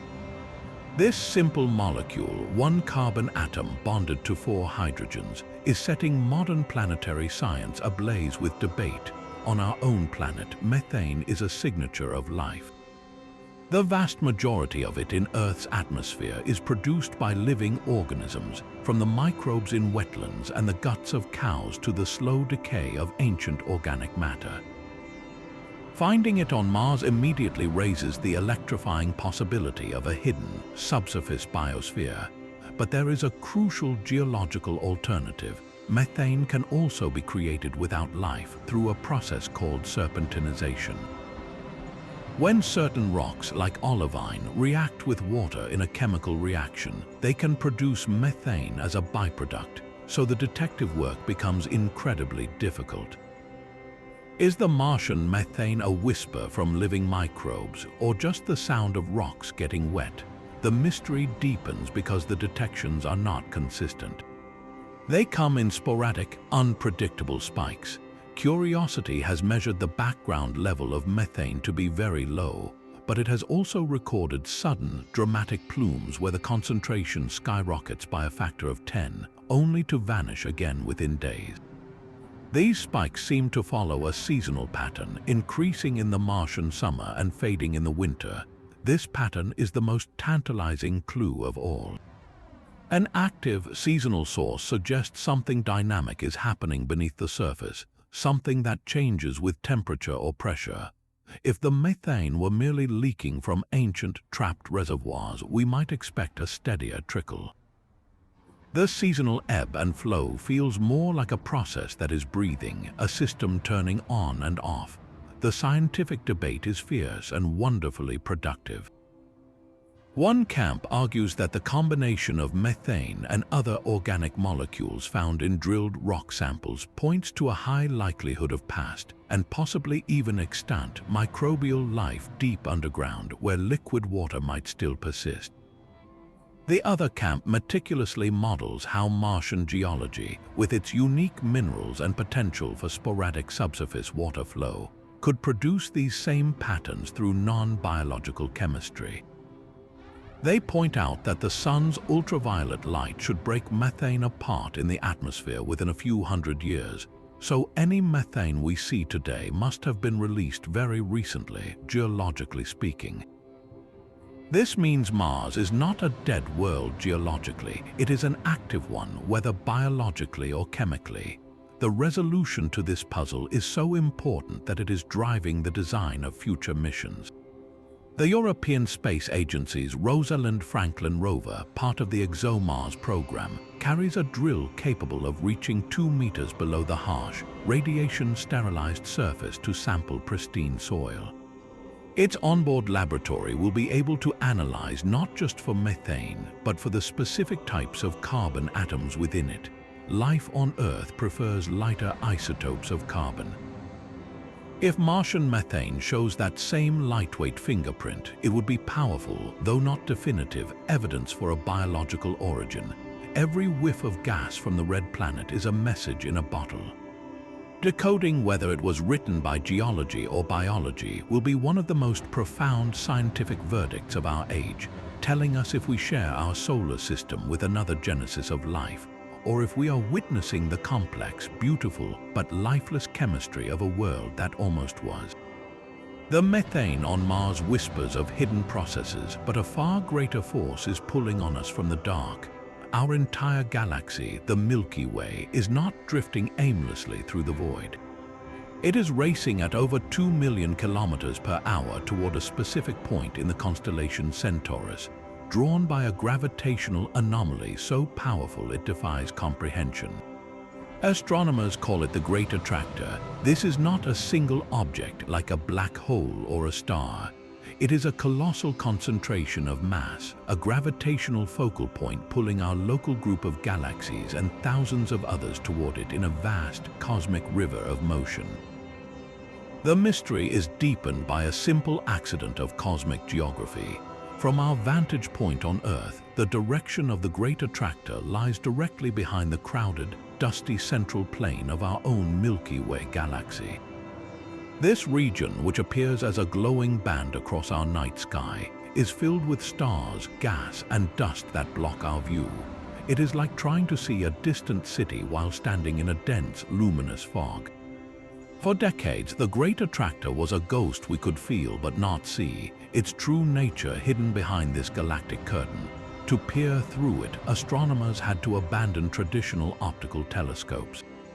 They turned instead to instruments that see in wavelengths of light that can penetrate the dust, like radio waves and infrared. What they gradually revealed was not a single monster, but a staggering convergence of cosmic structure. The Great Attractor appears to be the dense core of a much larger supercluster of galaxies, the gravitational heart of our local neighborhood. This brings us to the true, mind-boggling scale of our cosmic address. We live on Earth, which orbits the Sun, which is one of hundreds of billions of stars in the Milky Way galaxy.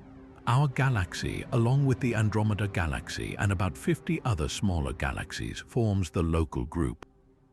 But this group is just a tiny suburb. The local group is itself being pulled, along with thousands of other galaxy groups, toward the Norma cluster, which sits at the center of the Great Attractor region.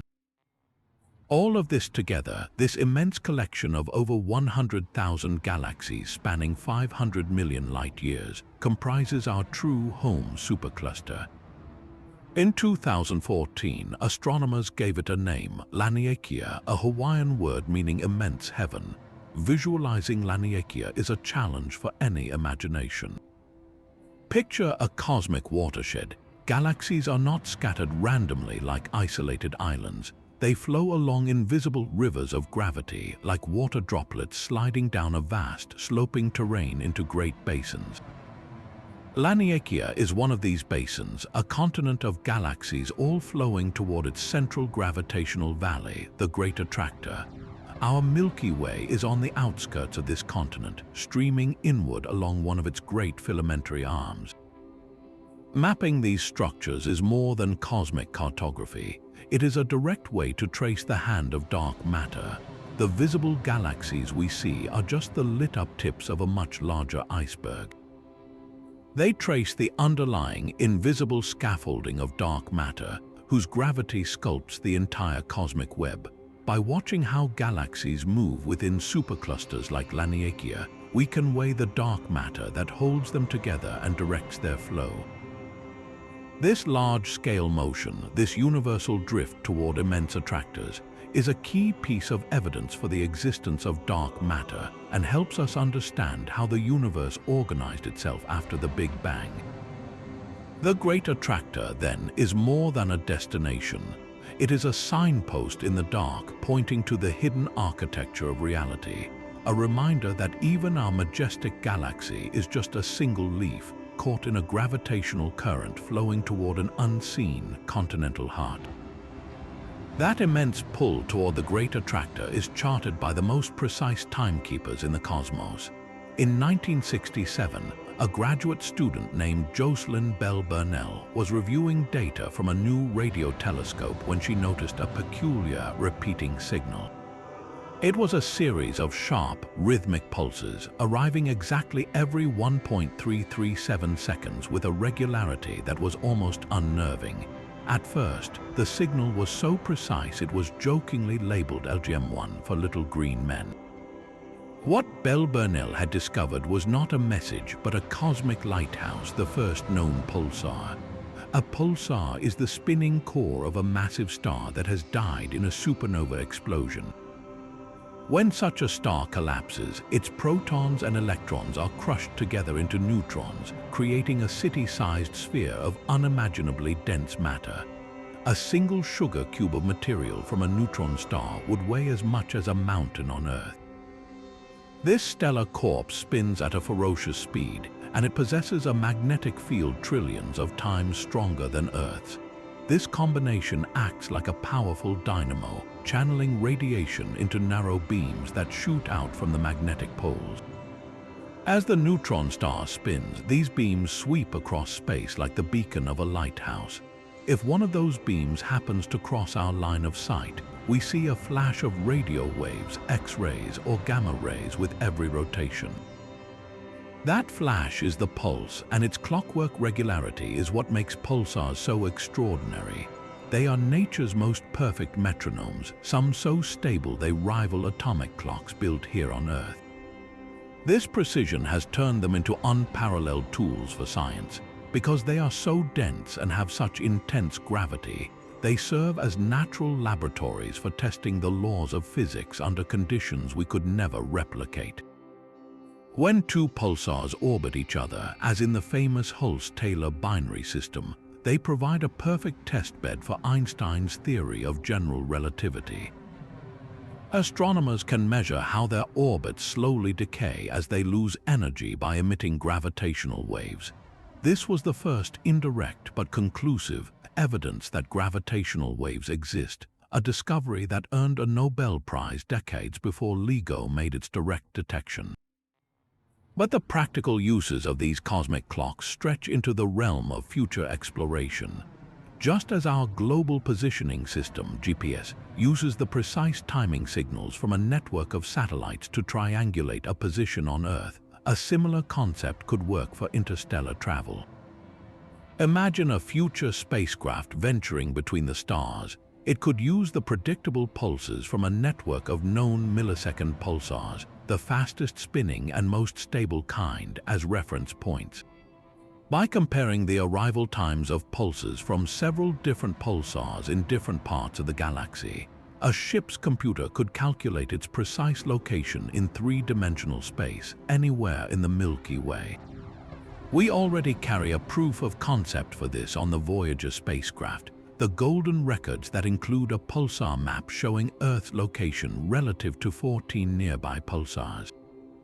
For us, it is a cosmic return address. For future navigators, it could be the foundation of a galactic highway system, using the dead hearts of ancient stars as immutable signposts in the dark.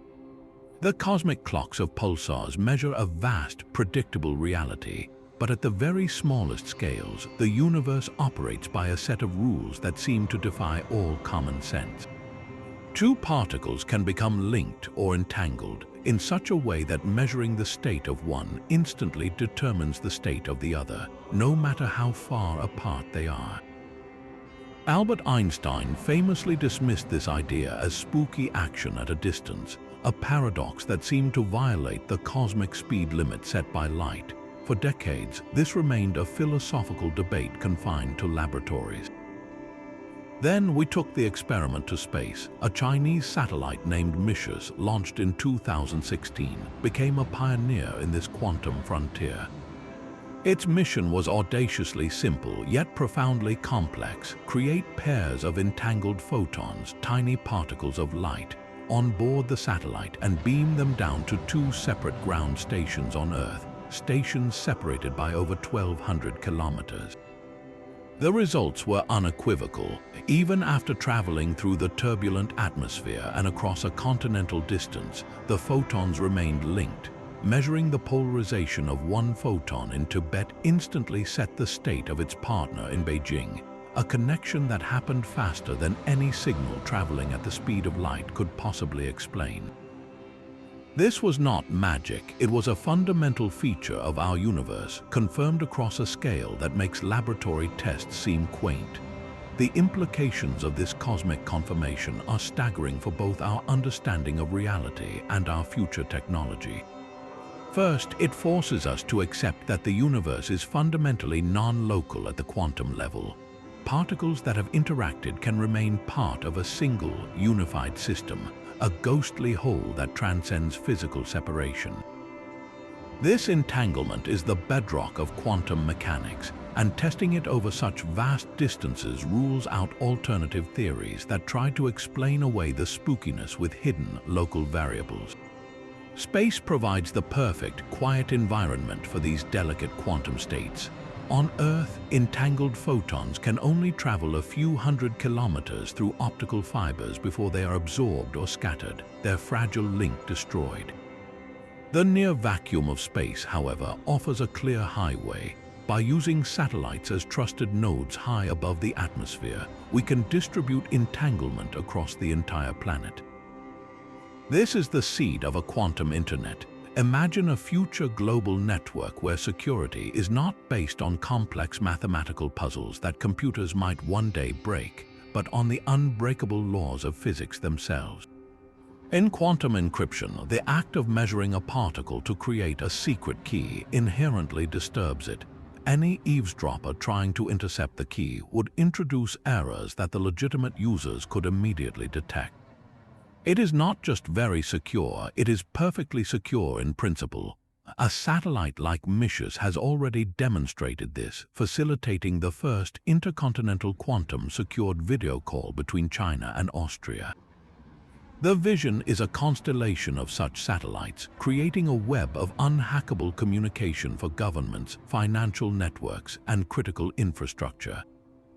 But the potential goes far beyond encryption. A full quantum internet would link quantum computers together, allowing them to solve problems no classical machine ever could, from designing new materials and medicines to modeling complex climate systems. It would enable protocols so strange they sound like science fiction, like quantum teleportation, where the quantum state of a particle is transferred from one location to another without the particle itself physically traveling the distance. By mastering entanglement in the arena of space, we are not just probing the deepest mysteries of reality.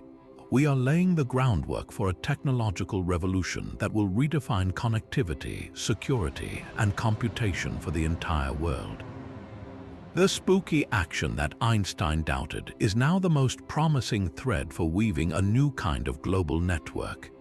The unbreakable security of quantum links points toward a future of incredible technology, yet that future will need raw materials on an astronomical scale. The next great leap may not come from a distant star, but from the rocky rubble right in our own neighborhood. A single, relatively small metallic asteroid, just 1 kilometer wide, could contain more platinum group metals than have been mined in all of human history. This is not science fiction. It is a hard economic fact driving the next frontier, the potential for asteroid mining. These ancient space rocks are the leftover building blocks of planets that never formed, and they come in different, valuable flavors. Some, like the target of NASA's Psyche mission, are thought to be the exposed metallic cores of shattered protoplanets, composed almost entirely of iron, nickel, and precious metals like platinum and gold. Others, the carbonaceous chondrites, are packed with water ice, carbon, and rare earth elements critical for everything from smartphones to wind turbines.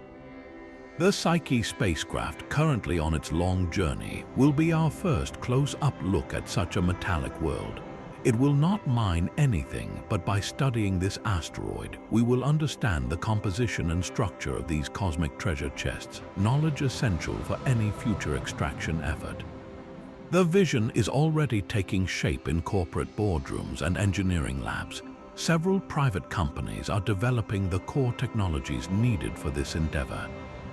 The challenges are immense, involving advanced robotics for space-based excavation, techniques for processing ore in microgravity, and systems for returning refined materials to Earth or to orbital facilities. One of the most transformative resources isn't a metal at all, it's water. Water is the oil of space exploration. Found in abundance on certain asteroids, it can be split through electrolysis into liquid hydrogen and liquid oxygen, the most powerful chemical rocket propellant we have. A network of fuel depots supplied by mined asteroid water, positioned in strategic orbits, would completely change the economics of spaceflight. Instead of launching every drop of fuel from Earth's deep gravity well at tremendous cost, spacecraft could refuel in orbit. This would make missions to Mars, the asteroid belt, and beyond sustainable and far more frequent, turning our solar system into a connected highway rather than a series of isolated, one-way expeditions. The implications for life on Earth are equally profound. Accessing rare Earth elements and platinum group metals from space could alleviate critical supply chain bottlenecks and environmental damage caused by terrestrial mining. It could provide the materials needed for a global transition to green energy and advanced electronics without further scarring our planet. Economists speak of this sparking a trillion-dollar space economy, an industry built not on observation but on utilization. It would create new markets, drive down the cost of access to space, and fund further exploration in a virtuous cycle. The dream of asteroid mining transforms these silent, drifting rocks from celestial curiosities into the cornerstones of our future, the quarries and gas stations that will enable humanity to become a truly spacefaring species. The rhythmic certainty of pulsars gave us a cosmic metronome, but the universe also speaks in sudden, deafening screams. For years, fast radio bursts were the ultimate one-hit wonders, brilliant flashes that appeared and vanished forever, pointing to a source that destroyed itself in the process. Then, in 2016, everything changed. Astronomers discovered that a burst first recorded in 2012, catalogued as FRB 121102, was doing something unprecedented. It was repeating. This was not a single cataclysmic detonation. It was a source that could fire again and again, sending multiple powerful signals across the cosmos. That simple fact of repetition ruled out entire classes of explanations. It could not be the final merger of two neutron stars or the collapse of a single star into a black hole, events that happen once and are finished. The repeater had to be something that could survive its own outburst, a persistent engine capable of storing and releasing titanic energy multiple times. The leading candidate solidified into a specific type of neutron star called a magnetar. Imagine the collapsed core of a giant star, spinning rapidly and possessing a magnetic field so intense it could erase a credit card from halfway across the solar system. In the crust of such an object, built of material 10 billion times stronger than steel, starquakes could occur. These seismic shifts might snap magnetic field lines, releasing enormous bursts of energy in a process akin to a cosmic circuit breaker exploding. A magnetar could experience these quakes repeatedly, each one potentially powering a fast radio burst. The discovery of the repeater did more than just suggest a source, it gave us an address. Because FRB 121102 kept flashing, astronomers could point the world's most powerful radio telescopes at its location with patience, waiting for it to fire again and triangulate its position with incredible precision. They traced it not just to a distant galaxy, but to a startlingly specific environment within that galaxy. The bursts were coming from a region of intense star formation, a cosmic nursery where massive stars are born, live short, violent lives, and explode as supernova. More specifically, the signal originated from an area brimming with ionized gas and an extraordinarily powerful, persistent magnetic field. This environment is the perfect cradle for a young, hyperactive magnetar, possibly one formed recently in a supernova explosion or through the merger of dense stellar remnants. The repeating nature of this burst, coupled with its localized home, transformed the mystery. It showed that at least some FRBs are not the death cries of objects, but the tantrums of a powerful, enduring cosmic toddler. It meant the universe had more than one way to scream, and we were finally learning to listen to the difference between a final gasp and a recurring cry.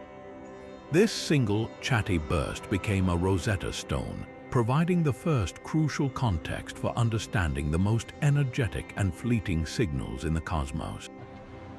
Einstein's equations hold a beautiful, haunting symmetry. For every solution that describes a black hole, a one-way door into oblivion, there exists a mathematically valid counterpart, a one-way door out. This is the white hole, a theoretical cosmic gusher where matter and energy can only erupt, never to return. If a black hole is a drain in the fabric of space-time, a white hole is its inverse, a fountain. Nothing, not even light, can cross its boundary from the outside in. It is a region of space-time that violently expels everything it contains, a singularity that refuses to be approached. While black holes are now a confirmed reality, white holes remain a ghost in the mathematics, a compelling idea that has never been observed. They emerge from the same equations of general relativity, but whether they can exist in our physical universe is one of the most profound puzzles in theoretical physics. The central challenge is thermodynamics, the law of increasing disorder. A white hole would seem to violate the second law by spewing out highly ordered matter and energy into the cosmos, essentially creating entropy out of nothing. Some theorists suggest a white hole could be the other end of a black hole's tunnel, connected by a wormhole, but this raises more questions than answers about stability and the nature of the connection. Others propose a far more radical idea that the Big Bang itself could have been a primordial white hole event, the ultimate eruption of space-time and matter from a singular point. This perspective reframes our entire universe not as an explosion in a void, but as the ongoing outflow from a white hole singularity in a larger, perhaps unseen cosmos. The search for evidence is a hunt for cosmic events that look like impossible explosions. Some have wondered if the most powerful gamma-ray bursts, those brilliant flashes that outshine entire galaxies, could be signatures of a white hole's final, catastrophic expulsion of all its material. Yet no observed event perfectly matches the predicted profile. Contemplating white holes forces us to confront the deepest concepts in physics. They challenge the very arrow of time, suggesting that under extreme conditions, the distinction between past and future might blur. They probe the nature of singularities, asking if the infinite densities at their hearts are in points or new beginnings. By daring to follow the math to its most extreme conclusions, even into realms that may not exist, we stretch our understanding of reality itself. The white hole remains a brilliant thought experiment, a mirror held up to the darkness of a black hole, reflecting back a vision of creation so violent and pure it might only live in the equations that dream it. Galaxies are not the serene islands we once imagined. They are cosmic predators, our own Milky Way, that graceful spiral of light across the night sky, has a violent history written in the motions of its stars. Astronomers, using data from the European Space Agency's Gaia spacecraft, have mapped the positions and velocities of over 1 billion stars with unprecedented precision. Within this vast stellar census, they found something astonishing: a population of stars moving in radical, looping orbits, all out of sync with the orderly rotation of the galactic disk. This group of stars is known as the Gaia Sausage, or sometimes Gaia Enceladus, and it is the ghost of a dwarf galaxy our Milky Way devoured roughly 10 billion years ago. This was not a gentle merger. The dwarf galaxy was torn apart by the Milky Way's immense gravity, its stars strewn across our galactic halo like cosmic debris. These stars now move on highly elliptical, plunging orbits, tracing the path of their ancient capture.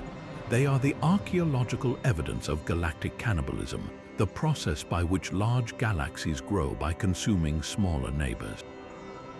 This discovery fundamentally changed our understanding of galaxy formation.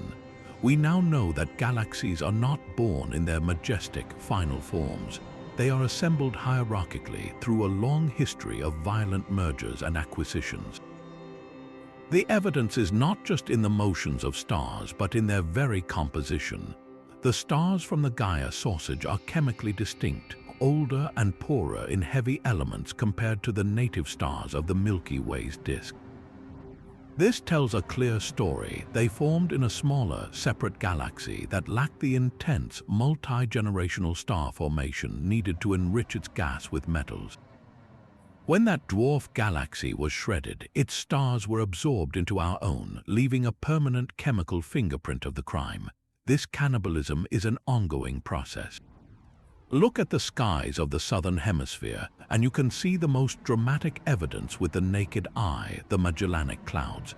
These two irregular dwarf galaxies are currently in a slow, gravitational dance with the Milky Way. Tidal forces are already pulling long streams of gas and stars from them, creating vast, faint ribbons in the sky known as stellar streams. In a few billion years, they too will likely be fully absorbed, their stars becoming just another component of our galaxy's halo. The ultimate implication of this discovery is a future cataclysm. Our nearest large galactic neighbor, the Andromeda Galaxy, is also a cannibal growing from its own series of mergers. And it is on a collision course with us. In approximately 4.5 billion years, the Milky Way and Andromeda will begin a gravitational tango that will last billions more. They will pass through each other, their structures utterly distorted, before finally merging to form a single, giant elliptical galaxy, which astronomers have already named Milkomda. This future event is not a guess, it is a direct prediction based on the same hierarchical merging we see in our own past. The serene spiral we call home is both a product of ancient violence and a participant in a future cosmic dance, reminding us that even the grandest structures in the universe are in a constant, dynamic, and often brutal state of change. The galactic cannibalism that built our Milky Way hints at a violent past, but that chaos may have flung entire worlds into the abyss. Among the countless stars and planets, there are wanderers that belong to no sun. These are rogue planets, celestial orphans cast out from their home solar systems during the gravitational turmoil of planetary formation or a close encounter with a passing star. They are not orbiting anything, they are simply drifting through the cold, interstellar void, untethered and alone. For a long time, they were purely theoretical, ghosts we could not see. How do you find a dark, frozen world that emits no light of its own, lost in the infinite black between the stars? The answer came from a phenomenon predicted by Einstein, gravitational microlensing. When one of these dark planets passes almost perfectly in front of a distant background star, its gravity acts as a tiny lens, bending and magnifying the star's light for a brief period, causing it to brighten in a specific telltale way. By staring at dense star fields for years, surveys like the Optical Gravitational Lensing Experiment, or OGLE, have caught these fleeting flashes. The statistics from these events are staggering. Analysis suggests that for every star like our Sun in the Milky Way, there could be dozens, even hundreds of these free-floating planets. That adds up to a population numbering in the hundreds of billions, possibly outnumbering the stars themselves. Our galaxy is not just a collection of solar systems, it is a sea of darkness teeming with orphaned worlds. The very existence of so many rogues forces us to rethink what a planet can be. Without a sun, their surfaces would be plunged into a perpetual, deep freeze. But that does not automatically mean they are dead. Imagine a large, rocky rogue planet with a thick hydrogen atmosphere. This gaseous blanket could act as an insulating cloak, trapping what little internal heat the planet has left from its violent birth. Over billions of years, that residual warmth could maintain a subsurface ocean of liquid water, much like the one we suspect exists on Jupiter's moon Europa. The energy to sustain any potential life would not come from sunlight, but from the slow radioactive decay of elements in the planet's core or from tidal flexing if it has a large moon. In the absolute darkness, an entire biosphere could thrive around hydrothermal vents on a subterranean seafloor, utterly independent of any star. This expands the habitable zone from a narrow band around a sun to the entire galaxy. A rogue planet warmed from within could be a life-bearing ark sailing the interstellar currents. Their sheer numbers also rewrite the story of planetary formation. The fact that there are so many suggests that the early lives of solar systems are incredibly violent and chaotic, with gravitational encounters routinely ejecting young planets into the deep. Some of these nomads might even be failed stars, objects not massive enough to ignite fusion, known as brown dwarfs, wandering the galaxy in a perpetual twilight. The discovery of this hidden population means our census of planets has been profoundly incomplete. We have been counting only the children who stayed close to home, the world's orbiting parent stars. But the galaxy is filled with runaways, a vast, invisible diaspora of worlds in eternal night. This raises a haunting and beautiful possibility. The most common abode for life in the Milky Way might not be a planet basking in the light of a sun, but a dark, isolated wanderer carrying its ocean and its secrets through an endless, starless night. This profound connection between motion, gravity, and time is not just a cosmic curiosity. It is a daily reality for every person with a smartphone. Our modern world relies on a technology that would fail completely without Einstein's insights, the global positioning system. Each of the satellites in that constellation carries an atomic clock, a timepiece of astonishing precision. Yet, from the moment they were launched, we knew these clocks would not keep time with the ones on Earth. They are living proof of relativity in action. According to special relativity, because the satellites are moving at about 14,000 kilometers per hour relative to us on the ground, their clocks should tick slower due to their speed. From our perspective, time for the satellite is dilated, running more slowly. But there is a second, counteracting effect from general relativity. The satellites orbit about 20,000 kilometers above Earth, where our planet's gravitational pull is weaker. In a weaker gravity well, time actually runs faster. So the satellite clock is slowed by its speed but sped up by its position in space.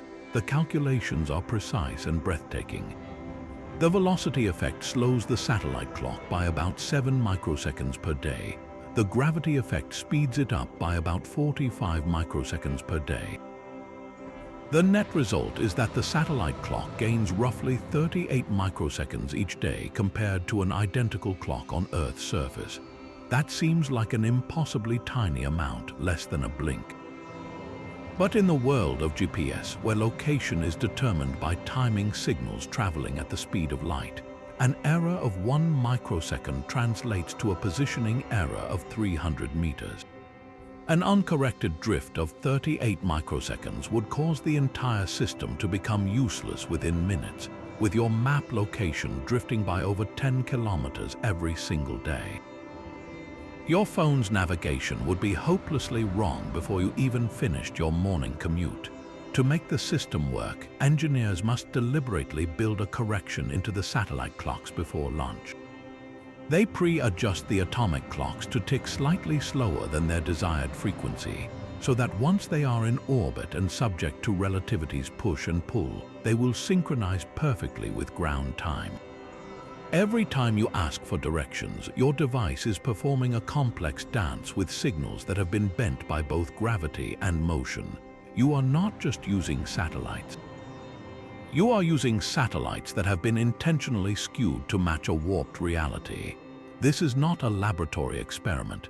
It is a trillion-dollar infrastructure that underpins global finance, aviation, shipping, agriculture, and daily life. And it only functions because we embraced a theory about the flexible nature of space and time. The most successful navigation tool in human history would be a catastrophic failure without accounting for the subtle stretching of seconds. We have woven the fabric of relativity directly into the infrastructure of our civilization. From quantum whispers to the silent scream of dark energy, these 30 discoveries are not just entries in a cosmic catalogue.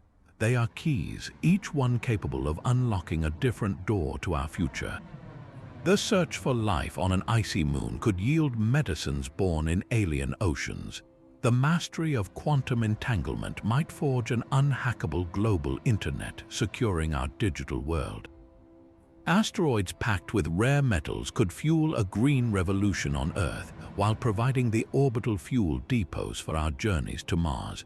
The raw power of a coronal mass ejection, understood through missions like Parker, teaches us how to shield our fragile technological civilization. Even the philosophical shock of the multiverse or the great attractor reshapes our very identity, challenging us to see ourselves not as the center of everything, but as participants in a story of staggering scale and possibility. This is the true lesson written across the cosmos. The universe is not a separate realm of distant lights. It is an active participant in our story, a laboratory, a pharmacy, a quarry, and a library all in one. Every mystery solved reveals 10 more, each holding a piece of the puzzle for surviving and thriving as a species. So the next time you look up at the night sky, do not just see a beautiful, passive spectacle. See a blueprint, see a reservoir of solutions waiting to be tapped, a wellspring of inspiration for the next generation of explorers, scientists, and dreamers. Our destiny is not confined to this pale blue dot. It is written in the stars we are only beginning to understand. Which of these 30 discoveries do you think will change our world first? Let us know in the comments below and subscribe to join us on the next journey into the mysteries